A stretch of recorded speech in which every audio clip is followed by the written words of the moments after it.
Hello everyone, this is episode 3 of our Tectonic Oddities series, mini-series. I will be showing you more than just Google Earth today, but today our focus is going to be on Antarctica. And you may be like, what? Well, if you look here, you can see, and I'll show you a Mercator projection of the Earth, but you look here and you see these are all rifts. All of this is rift. The only subduction is right here.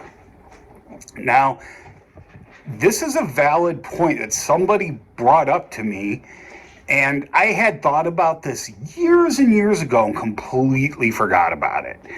That how could you get all this rifting here and no subduction? I mean, that's just a tiny bit. Essentially, around 90% of the Antarctic plate is rifting. But that doesn't happen on any other plate. It's like, where's Antarctica going? Is it being compressed from all this rifting here and raising up? Or is something else going on? And the correct answer is something else. But first I want to show you, Antarctica is kind of just along for the ride on the Antarctic plate. I want to show you this first. You can just go up here and see. I just like this because it's not too busy and it just shows you the basic things. Obviously in this projection, least distortion is by the equator. The most is at the poles. So you might hear cat hissing. So the North American plate looks significantly larger than the Pacific plate, but it's actually the second largest. So, but what you see here is you can see it has arrows pointing to where subduction is and arrows pointing away from where you have rifting, okay, spreading centers. So it's pretty good. But you notice here it gives some plate velocities, and yes, you can translate angular momentum into linear velocity. I did it during a video years ago. I couldn't believe I could still derive that stuff. Probably couldn't do it now. Probably have to look it up. But anyway, you can see we have spreading here. It gives the spreading rates. And you can see that the East Pacific rise, this is basically the East Pacific rise, this whole thing. And this is the transform boundary, and it goes up under here. And then Yellowstone's over here. We talked about that last issue, or last episode. But you see, you have about 4 centimeters here. You have 1 centimeter here. You have 9 and 6 here. I've seen publications where this is 10 and 12. And this is like 9.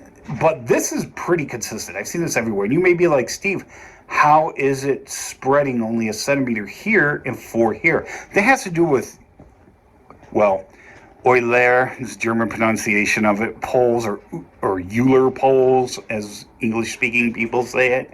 And we will talk about that in a later episode. There's no discrepancy in this. Just take my word for it now. I hate saying that, but this time you have to. And you'll probably see this again when I talk about this here, but that's not our focus. Our focus is all this rifting with the subduction zone. Actually doesn't come like this. That's not quite correct, but close enough. And then all this rifting. And you might be like, well, why isn't Antarctica being compressed and crunched and raised up? It is a little bit, but that's not why. If you look at this here, you'll notice something. You have spreading here, but you have subduction almost all along the Pacific plate. The East Pacific rise is really the only place there's any spreading. You have subduction here, and you have subduction over here.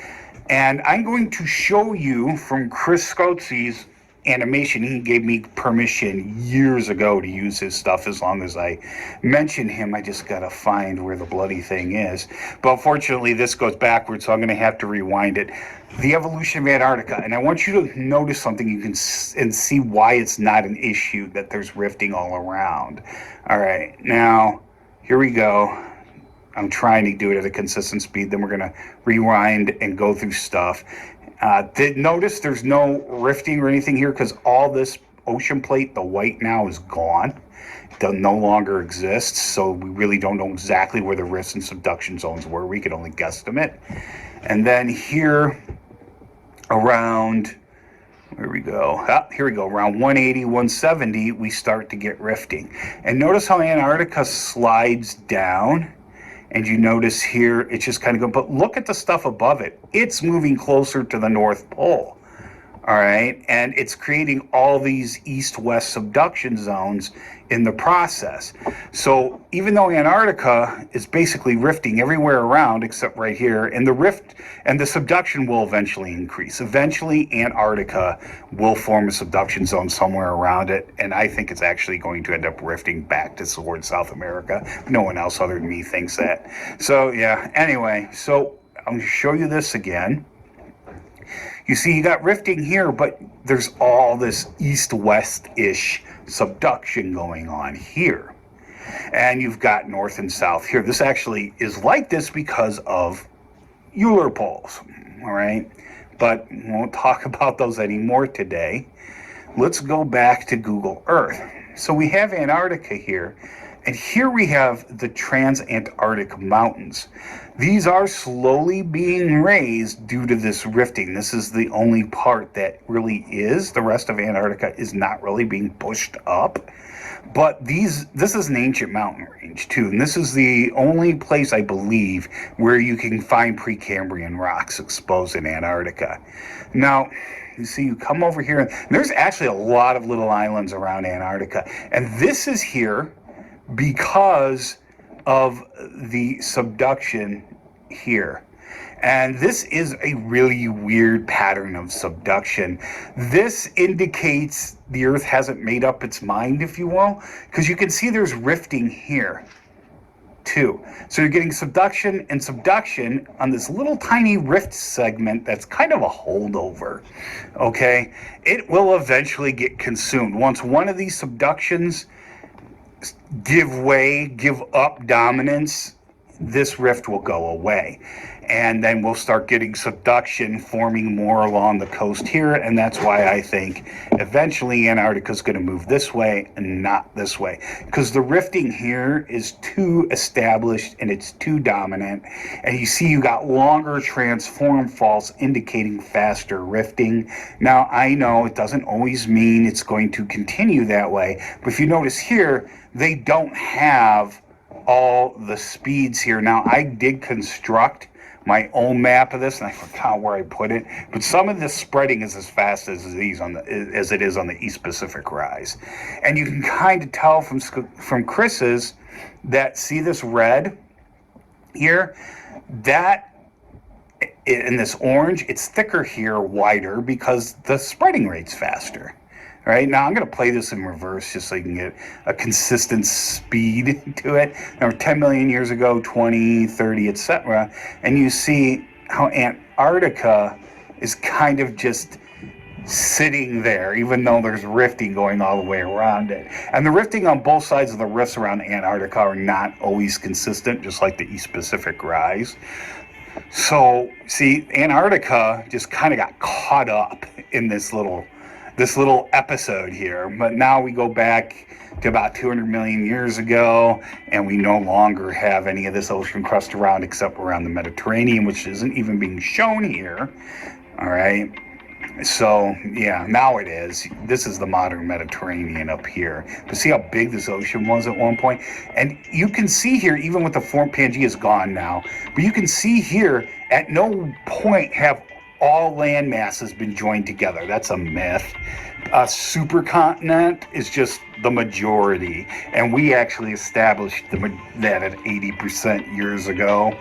So yeah, there you go, the Paleo Map Project. Now, let's go back to the Google Earth, and I so want to go here. The peace and quiet. Anyway, you see you have a lot of these little islands, and there's some research stations on some of them. And some of them, all of a sudden, you get north enough, and they're on the other side of the Antarctic plate. There's some that are on the same side, some that are permanently snow-capped, and others that are not, and others partially. That has to do with ocean currents. Okay, you pretty much have ocean flow going around Antarctica. It's not consistent. Basically, it goes, or I forget which direction. So it keeps the cold air in check, more or less. If we didn't have a landmass here, this probably wouldn't be frozen. It would be warmer waters.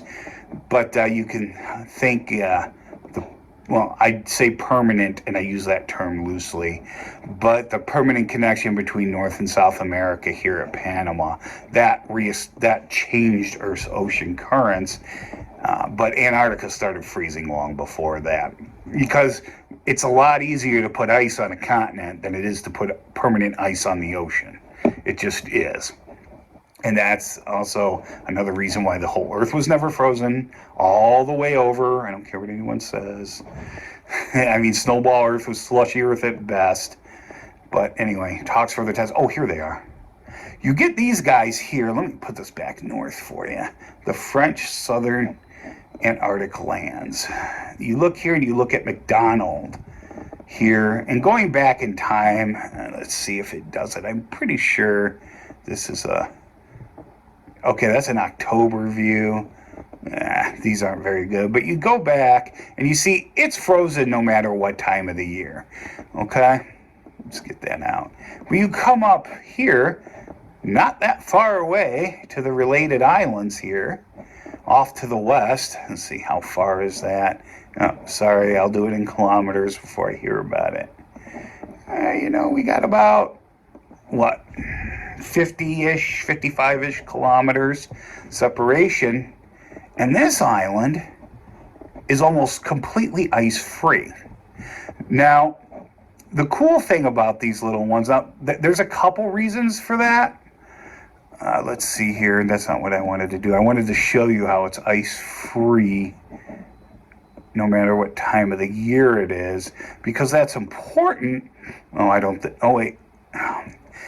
Well, they're all seem to be taken in December.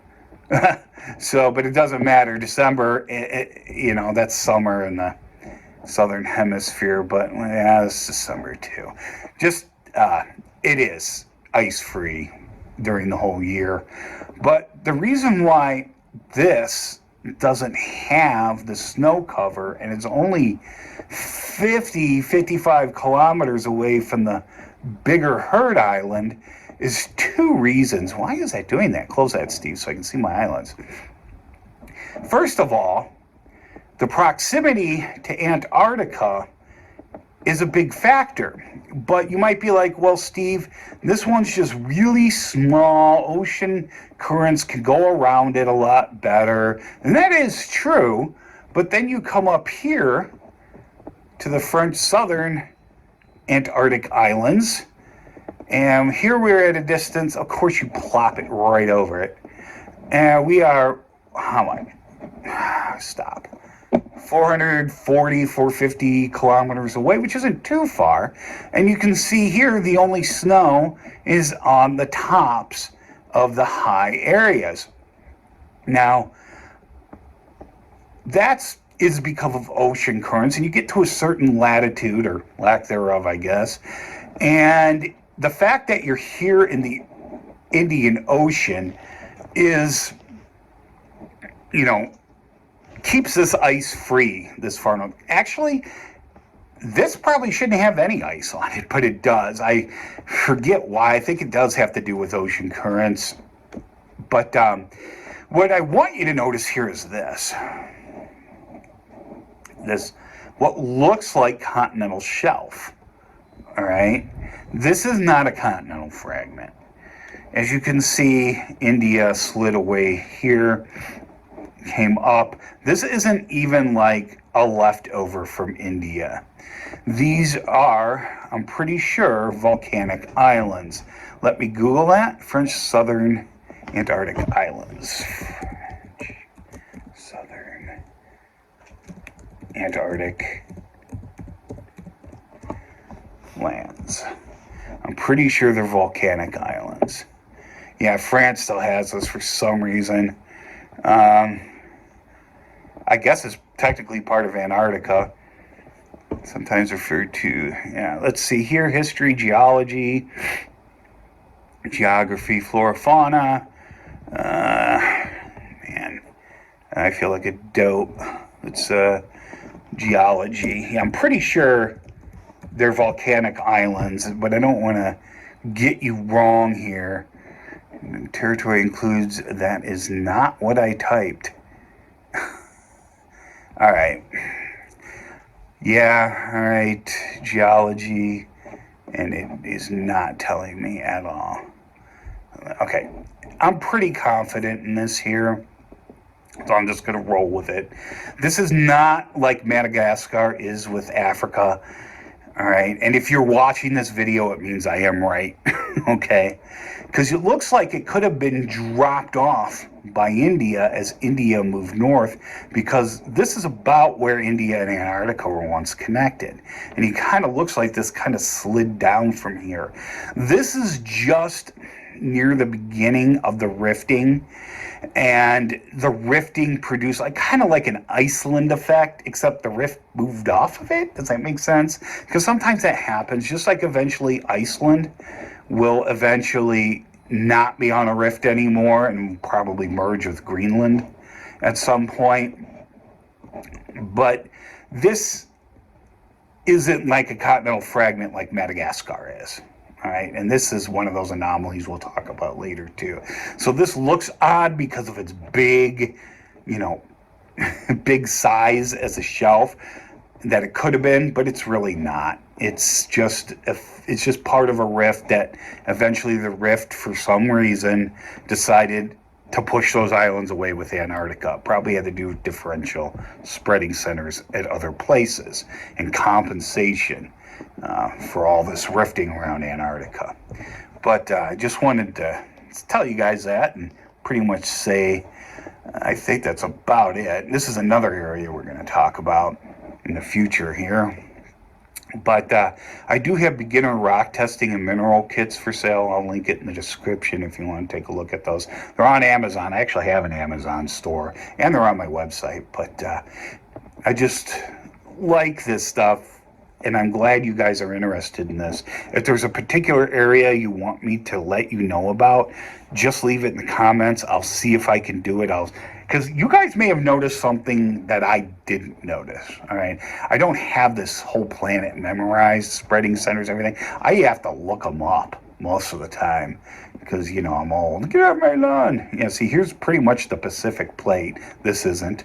Obviously, this isn't, and this isn't. And we're also going to talk about why the North American plate is just an arbitrary line here. It's not really arbitrary, but it is. Gray areas do exist in science. Anyway, guys, I think that's it. You know what to do. Leave questions, comments. Please look at the beginning rock tests kit. All right? Have a good day.